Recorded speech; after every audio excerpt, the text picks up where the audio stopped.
Yang masih tetap Kita konsumsi akar Fatimah begitu ya. Nah, boleh nggak sih untuk dikonsumsi ini sebenarnya?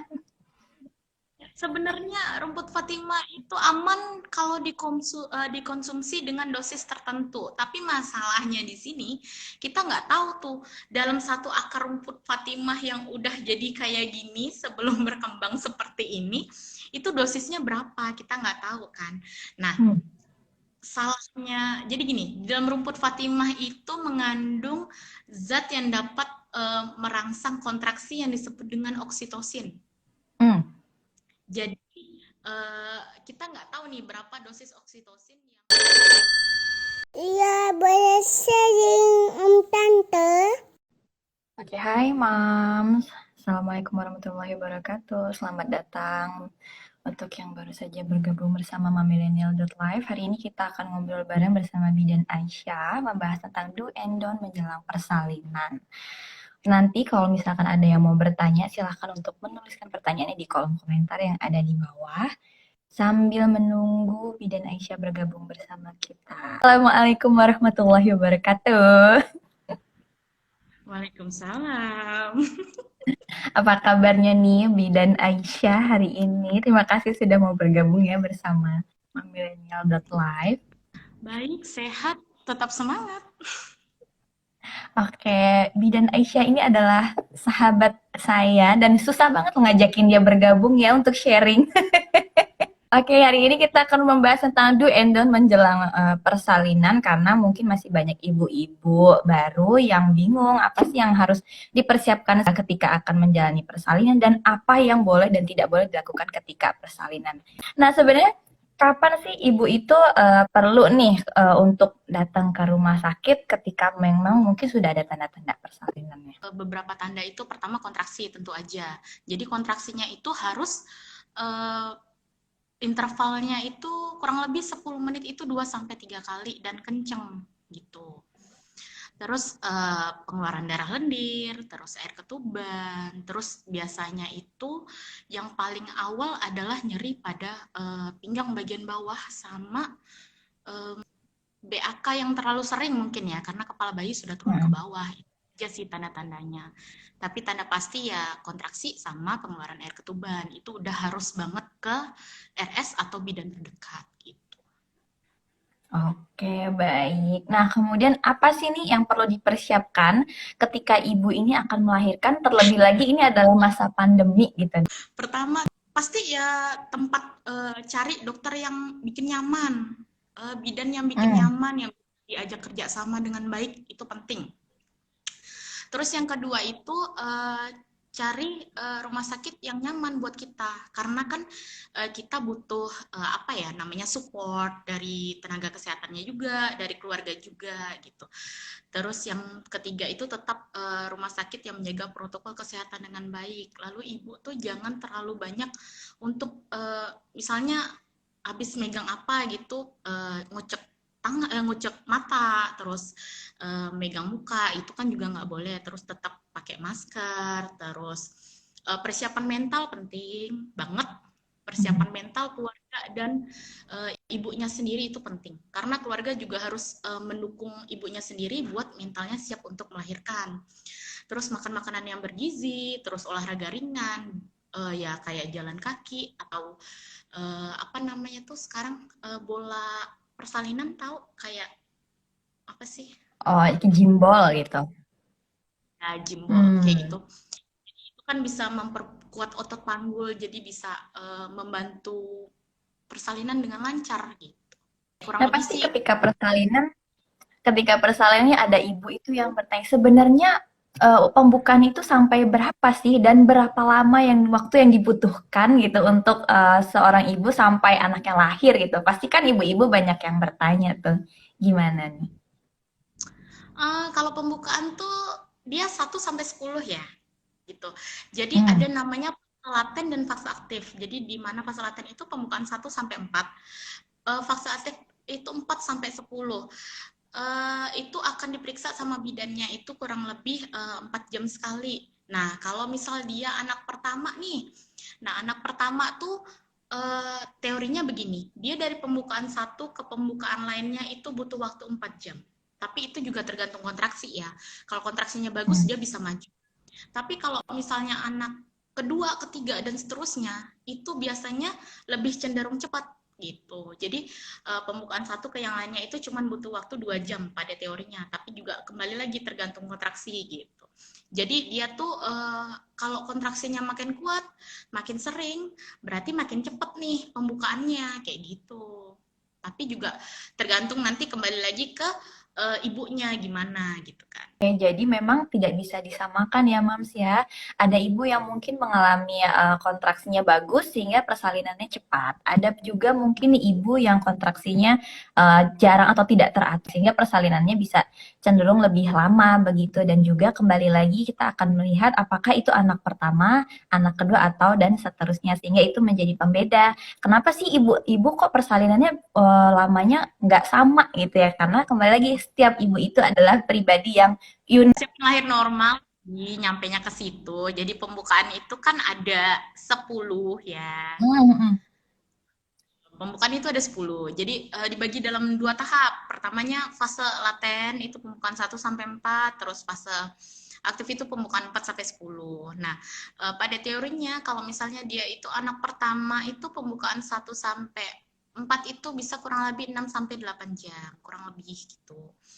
Tapi itu nanti akan diperiksa juga tergantung kontraksinya seperti apa. Kalau dia kontraksinya bagus, semakin sering juga pembukaannya akan semakin cepat gitu. Intinya gitu.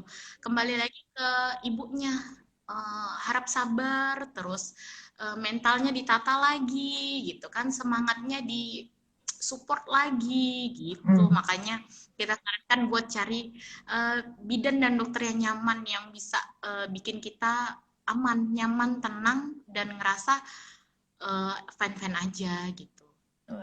Intinya sih gitu.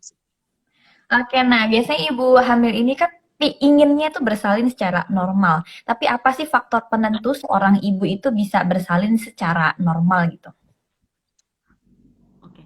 Jadi ada beberapa faktor sih sebenarnya yang mempengaruhi untuk ibu tersebut bisa bersalin secara normal. Antara lain jalan lahir, terus besar janin dan berat, lalu kekuatan ibu waktu mengejan, terus dukungan keluarga, support, dan yang terakhir itu posisi sama penolong. Dalam arti tuh yang nolong persalinan gitu. Jadi tetap kita itu usahakan, makanya di situ kan ada pemeriksaan secara berkala. Semester 1 itu 1 kali, semester 2 itu 1 kali, semester trimester 3 itu 2 kali. Nah, di situ kan kita mau lihat jalan lahir ibu nih kira-kira nih pembukaannya maju nggak? Terus besar janinnya itu bisa lolos nggak sama panggul ibunya, bisa lolos nggak kira-kira, lalu plasentanya ini letaknya bagus nggak, di atas apa di bawah gitu. Kalau di bawah dia menutupi jalan lahir atau setengah menutupi jalan lahir, itu juga nggak bisa buat kepala bayi untuk turun gitu. Tetap penting ibu, makanya disarankan untuk makan makanan bergizi, terus banyak minum air putih, buah, daging, dan sebagainya gitu. Tetap kekuatan ibu yang paling utama buat mengejan gitu. Itu sih. Oke, oke, baik, jelas sekali nih. Nah, kemudian hal apa yang perlu untuk dilakukan dan tidak boleh dilakukan ibu nih ketika masuk ke dalam proses persalinan ini nih? Yang paling banyaknya nih pasti ada loh. Aduh, sebenarnya gini, sebenarnya tuh bidannya tuh pasti udah tahu ya gitu kan. Eh, Ibu itu yang paling sering kita sarankan tuh, ibu kalau misal ketubannya belum pecah, sakit perutnya belum berasa banget, silahkan jalan, jangan malas bergerak gitu kan. Terus nafasnya itu yang bagus, jangan terengah-engah, jangan apa ya, maksudnya kayak ngos-ngosan gitu juga nggak boleh gitu. Terus yang sabar, karena kan memang ada beberapa ibu, Bu, kok ini nggak maju-maju sih? Gimana sih? Kapan lahirnya jadinya? Gitu kan. Nah, Iya, itu iya. emang benar-benar yang kayak, Ibu sabar ya, soalnya ini anak pertama, soalnya ini kendalanya bayinya besar, atau misalnya ibunya nih udah capek nih dari tadi malam nih pembukaannya nggak maju-maju, udah capek. Emang harus ekstra duper sabar, rajin gerak, terus bisa dibilang tahan sakit dan atur nafas dengan baik gitu. Karena itu Hmm. tuh banget bisa membantu berjalan dengan lancar gitu. Karena kalau dari ibunya saja sudah grogi, sudah cranky, apalagi bidannya gitu kan. Karena kan ya timbal balik sih sebenarnya gitu. Oke nih, nah biasanya nih para ibu ini kadang udah masuk fase deh, pembukaan 8, 9 gitu. Rasanya tuh kayak udah pengen ngejen gitu. Pasti nih kan banyak ibu-ibu, ah nggak boleh ngejen, nggak boleh ngejen gitu kan. Tapi banyak yang refleks gitu, spontanitas aja gitu ibu hamil ini yang menjelang persalinan pasti tiba-tiba ngeden gitu kan. Nah kenapa sih Bu Bidan nih sebenarnya kok nggak boleh ngeden ketika pembukaan ini belum lengkap nih? Eh, karena tuh memperbesar ini sebenarnya. Jadi ketika pembukaannya itu belum lengkap, tapi ibunya minta ngeden terus nih, Mbak, aku mau ngeden dong, aku mau keluar, kayaknya bayinya udah di depan gitu kan. Hmm. Jangan dulu ibu, bukan karena tidak boleh, tapi mulut rahimnya bisa bengkak. Akhirnya persalinannya bisa berlangsung lebih lama dari yang seharusnya. Terus yang kedua adalah mulut rahimnya bisa robek, bisa terjadi perdarahan sampai akhirnya nanti transfusi darah dan lain-lain yang nggak kita inginkan. Salah satunya sih itu. Yang terakhir adalah bisa bayinya itu apa ya, kita bilangnya asfiksia. Asfiksia itu karena uh, keadaan bayi di mana dia itu nggak bisa bernafas spontan ketika lahir. Akhirnya kita harus ambil Mm-mm. tindakan lebih buat dia bisa bernafas spontan seperti itu. Karena tekanan dari panggul dan dari atas gitu. Oke, oke. Jadi memang ketika pembukaan belum sempurna, lebih baik dianjurkan pada ibu untuk mengatur nafas aja nih. Karena kalau misalkan ibu Nah, tiba-tiba refleks untuk pengajian, ternyata ada eh, efek samping negatif yang akan dirasakan oleh ibu dan juga bayinya tadi yang seperti disampaikan oleh Bidan Aisyah ya. Jadi lebih baik ibu berjalan sambil menunggu pembukaan lengkap gitu. Tapi kalau memang sudah nggak bisa untuk berjalan diposisikan dianjurkan untuk posisi sebelah kiri gitu ya Bu Bidan ya untuk mempercepat sebelah kiri bisa, kontraksi. duduk juga nggak apa-apa sih sebenarnya. Ya Hmm. melahirkan itu kan posisi ternyaman aja sih buat Ya. ibunya. Kalau dia lebih nyaman duduk, setengah duduk, lebih nyaman untuk nyender ataupun miring kiri, boleh silahkan, nggak masalah itu. Yang penting jangan apa ya, maksudnya nurutin aja gitu kata Mhm. bidannya, toh juga maksudnya memperlancar dan bikin nyaman semuanya gitu kan. Mhm. Yang paling penting adalah nih untuk ibu supaya mengikuti senam hamil untuk mengikuti bagaimana sih cara melatih nafas yang Nafas benar yang gitu ya. Hmm. ototnya gimana gitu. Nah, karena senam hamil itu juga disarankan di buku KIA kan juga ada ya Mams gitu Mhm. kan. Senam hamil itu langkah-langkahnya seperti apa gitu kan. Karena di situ ibu-ibu tuh juga butuh untuk yaitu tadi latihan pernapasan, terus relaksasi, manajemen relaksasi ya namanya. Jadi di Mhm. mana kita harus bernafas baik, di mana kita harus bernafas dengan agak cepat itu sudah ada di buku KIA atau sudah dijelaskan semua. Jadi mommy yang punya mungkin bisa dibaca-baca lagi, dilihat-lihat lagi gitu. Oke. Nah, kemudian nih, bagaimana sih cara mengejan yang baik dan benar nih untuk para ibu hamil menjelang persalinannya ketika pembukaannya udah lengkap nih? Oke, sebenarnya gini, ketika kontraksi itu datang, silahkan ibu mengejan tanpa harus berteriak. Itu yang paling Hmm. penting. Karena kalau teriak itu dia bisa membuat tenggorokan sakit atau bengkak. Jadi akhirnya nanti tenggorokannya bengkak, merah, terus suaranya serak, bahkan bisa sampai nggak ada suaranya, habis gitu ya. Jadi sebenarnya ya ngeden itu pada saat kontraksi aja gitu. Ketika nggak saat kontraksi ya kita coba relaksasi. Bisa minum, bisa makan buah atau apa gitu. Jadi mengejan itu ya pada saat kontraksi aja gitu. Jadi kalau nggak saat kontraksi ya relaksasilah gitu. Santai aja Hmm. nggak apa-apa. Oke, oke, baik. Jadi memang sebaiknya ibu sembari mengatur nafas, sembari juga untuk kalau memang tidak ada kontraksi, usahakan untuk mendapatkan asupan nutrisi supaya ibu juga lebih Ya kuat untuk benar. mengejan gitu ya. Dan usahakan untuk tidak berteriak nih. Karena tekanannya akan ada pada leher ibu gitu, bukan pada perut sehingga tidak menyebabkan bayi untuk turun. Nah, boleh nggak sih kalau misalkan ibu itu pejem, merem gitu, ketika akan mengedan saat persalinan? Nggak boleh, karena itu berkaitan sama saraf mata. Jadi ketika ibu mengejan itu biasanya yang terjadi adalah mata ibunya merah dan bengkak. Hmm. Bahkan ada beberapa kasus yang sampai akhirnya buram kan, matanya buram atau bahkan nggak bisa melihat gitu. Itu bahaya sih. Oke, jadi Jadi memang memang lebih baik mengejar yang enak, matanya dibuka gitu.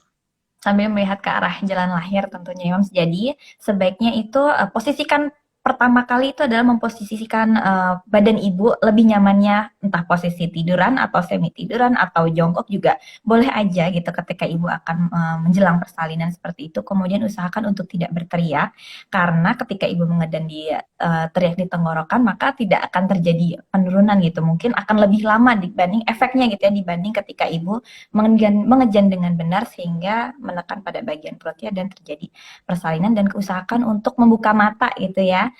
Melihat ke arah jalan lahir supaya tidak terjadi pembuluh darah, tidak ada pembuluh darah yang pecah pada bagian mata sehingga tadi menyebabkan akibat-akibat yang disampaikan oleh Bu Bidan nih. Nah, kemudian nih betul atau enggak sih nih jalan kaki itu bisa bisa membuat seorang ibu ini persalinannya ini bisa lancar. Tapi kadang ada juga ibu yang saya udah jalan kaki, kok persalinannya juga lama nih Bu Bidan gimana nih? Nah, Itu kembali lagi ke yang tadi tuh sebenarnya hmm, gitu kan. Jadi pada dasarnya kepala bayi itu kan mengikuti gravitasi bumi kan. Dia pasti akan turun ke bawah untuk lahir gitu.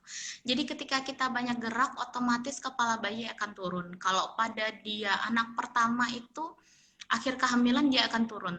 Tapi kalau misalnya dia anak kedua atau ketiga itu menjelang persalinan, baru kepala bayi akan turun. Nah, jadi sebenarnya jalan kaki itu juga bagus buat otot panggul, jadi nggak kaku, relax, lebih enak buat ngejan. Terus kepala bayi juga gampang turun. Tapi kalau dibilang, saya sudah jalan nih Bu, tapi bayinya kok nggak turun-turun kepalanya, kok hmm, masih lama gitu. Itu kembali lagi seperti yang tadi, berat bayinya nih berapa sih? Panggul ibunya hmm. nih muat nggak sih, cukup buat kepala bayi itu lewat? Nah, kembali lagi ke situ. Mhm. Oke, baik. Jadi kalau misalkan Moms udah rajin nih jalan pagi, sore gitu, terus kemudian kok persalinan juga tetap lanjut, kita harus kembali pada poin-poin dasar tadi. Apakah memang ada penyulit untuk ibu ketika melahirkan secara normal, ataukah memang bayinya besar, atau memang kontraksinya ini tidak berjalan secara teratur begitu, sehingga tidak bisa disalahkan juga nih. Bener tuh kalau misalkan jalan kaki bikin persalinan lancar gitu. Enggak juga, Moms. Jalan kaki itu bisa membuat mams menjadi lebih bugar dan sehat ketika menghadapi persalinan nanti sehingga otot-otot di bagian panggul itu menjadi lebih rileks begitu ya. Jadi ibu bisa lebih lancar. Tapi tetap kembali pada poin yang tadi bahwa harus diperhatikan ada faktor-faktor penentu keberhasilan seorang ibu ketika bersalin secara normal begitu. Nah, kemudian nih banyak ini ibu-ibu atau mungkin nenek-neneknya gitu ya nih ya, konsumsi akar Fatimah nih pasti sering banget nih ya. Bener nggak sih? Lu ketawa duluan deh. Sampai hari ini masih sering kecolongan kalau saya. Hmm. Oke, kita clearin di sini karena saya juga pernah mengalami punya pasien yang masih tetap juga kecolongan juga nih Bu Bidan nih sama Ya, yang masih tetap kita konsumsi akar Fatimah begitu ya. Nah, boleh nggak sih untuk dikonsumsi nih sebenarnya? sebenarnya rumput Fatimah itu aman kalau dikonsumsi dengan dosis tertentu. Tapi masalahnya di sini kita nggak tahu tuh dalam satu akar rumput Fatimah yang udah jadi kayak gini sebelum berkembang seperti ini itu dosisnya berapa kita nggak tahu kan. Nah, Hmm. salahnya jadi gini, dalam rumput Fatimah itu mengandung zat yang dapat merangsang kontraksi yang disebut dengan oksitosin. Hmm. Jadi kita nggak tahu nih berapa dosis oksitosin yang ada di dalam rumput Nih bentar nih, Fatimah yang oksitosin ini apa sih nih biar para moms nih mudeng gitu. Oke. Jadi oksitosin itu zat yang biasanya dimasukin ke dalam obat perangsang nih kalau misalnya mams tahu gitu. Jadi kalau dokter ngerangsang mams untuk mengakhiri kehamilan itu pakai oksitosin sebenarnya. Jadi oksitosin itu dia bisa memacu kontraksi gitu. Jadi seperti yang kita tahu tadi yang udah aku bilang ya sebelumnya. Jadi kontraksi itu bisa membuat persalinan maju dengan cepat gitu. Makanya di sini nenek-nenek zaman dulu nih sukanya ngasih cucunya, ngasih cicitnya pakai rumput Fatimah. Padahal kita nggak tahu di situ apa dosisnya berapa gitu. Jadi sebenarnya bahaya banget Bun, karena itu tadi dosisnya kita nggak bisa kontrol. Karena rumput Fatimah itu pertama memaksa kontraksi fungsinya. Jadi kontraksi yang berlebihan itu nggak boleh, karena rahim bisa kurang darah, bisa terjadi penekanan kepada jantung bayi juga. Kalau rahim kurang darah, terus akhirnya ketika si bayi ini lahir, peredaran darah tidak lancar, akhirnya di situ terjadi atonia uteri atau ketidakmampuan rahim untuk kontraksi kembali, akhirnya perdarahan dan harus diangkat rahimnya. Itu juga kita nggak mau gitu kan. Paling jeleknya lagi adalah paling sering yaitu bayi yang harusnya lahir tapi yang harusnya lahir sehat, jadinya lahirnya dalam keadaan meninggal atau sudah tidak bernyawa karena rumput Fatimah yang terlalu menekan rahim itu tadi. Jadi peredaran darah dari plasenta ke bayi tidak lancar, sehingga terjadi asfiksia berat, akhirnya bayinya tidak bernafas atau tidak menangis spontan, kayak gitu. Lebih bahaya lagi, rahimnya juga bisa robek, terus perdarahan yang banyak karena rumput Fatimah itu tadi. Karena kontraksi itu berhubungan dengan segala sesuatunya pada saat proses melahirkan gitu.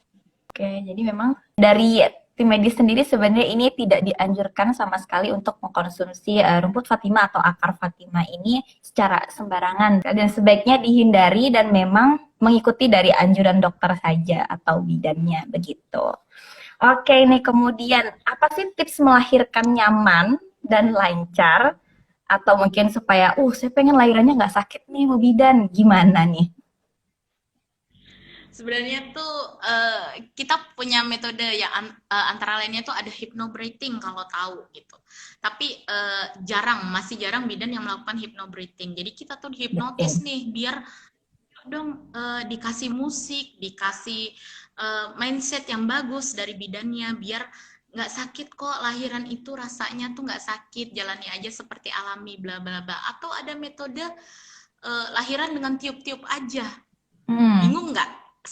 Lahiran pertama kita harus ngejan, tapi yang kedua cuma disuruh udah ibu nggak usah ngejan, tiup-tiup aja.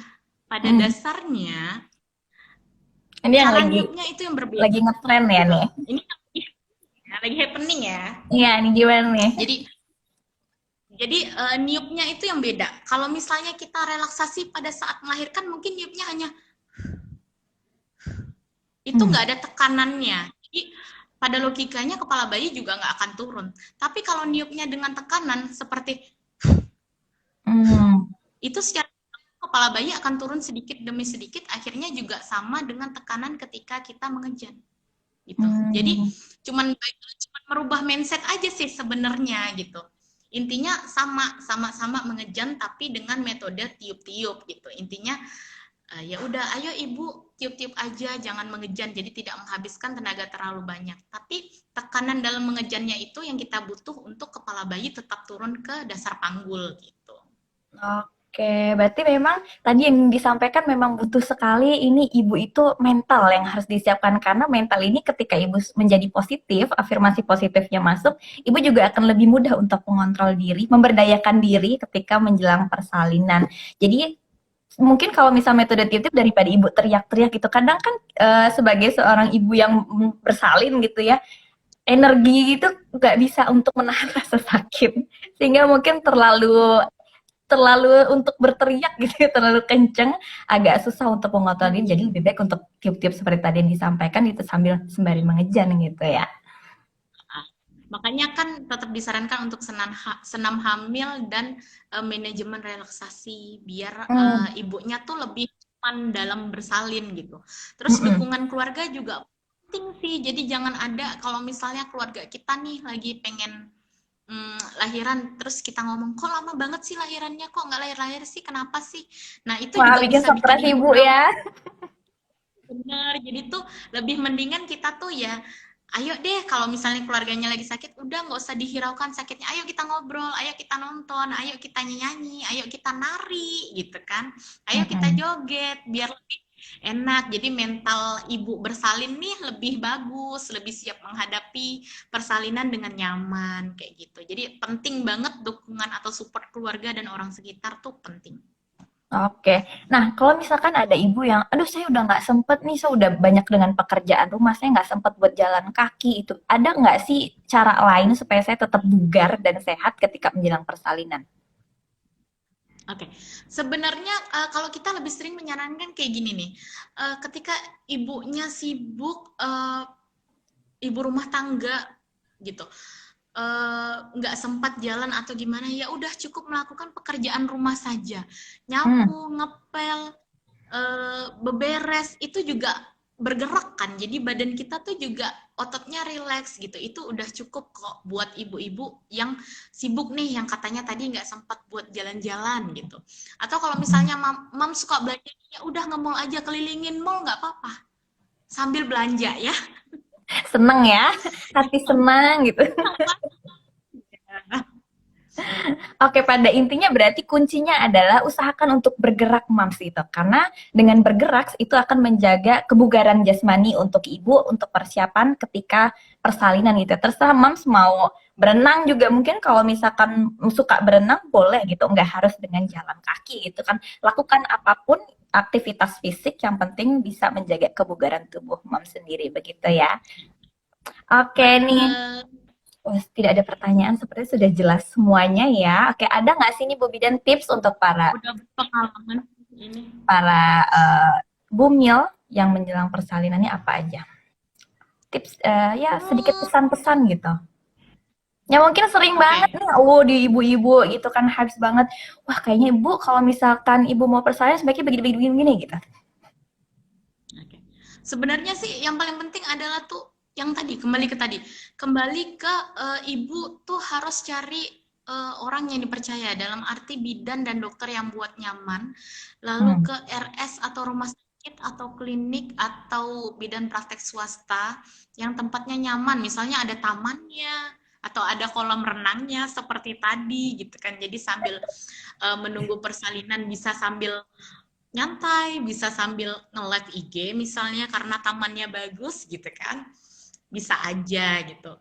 Terus persiapan mental yang paling penting, mental suami, mental orang tua, keluarga, sama mental diri sendiri.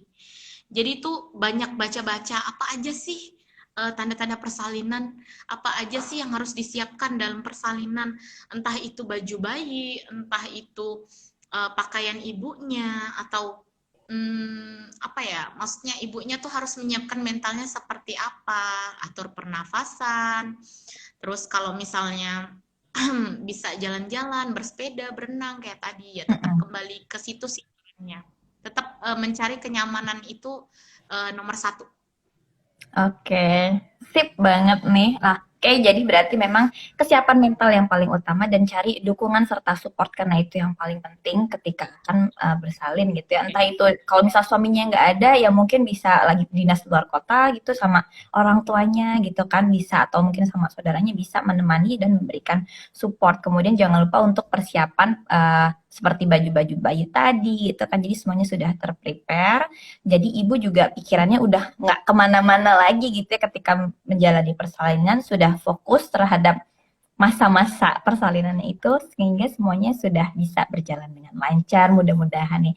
Oke nih Bidan Aisyah, terima kasih sudah bergabung dan join bersama kita membahas tentang do and don't ketika menjelang persalinan. Sampai bertemu lain waktu nih dan selamat melanjutkan Oke, aktivitas kembali. Oke, makasih Assalamualaikum nih. warahmatullahi wabarakatuh. Jangan lupa juga untuk subscribe channel YouTube Millennial Life untuk mendapatkan informasi seputar parenting dan kesehatan ibu dan anak lainnya. Oke, Assalamualaikum warahmatullahi wabarakatuh. Waalaikumsalam warahmatullahi wabarakatuh.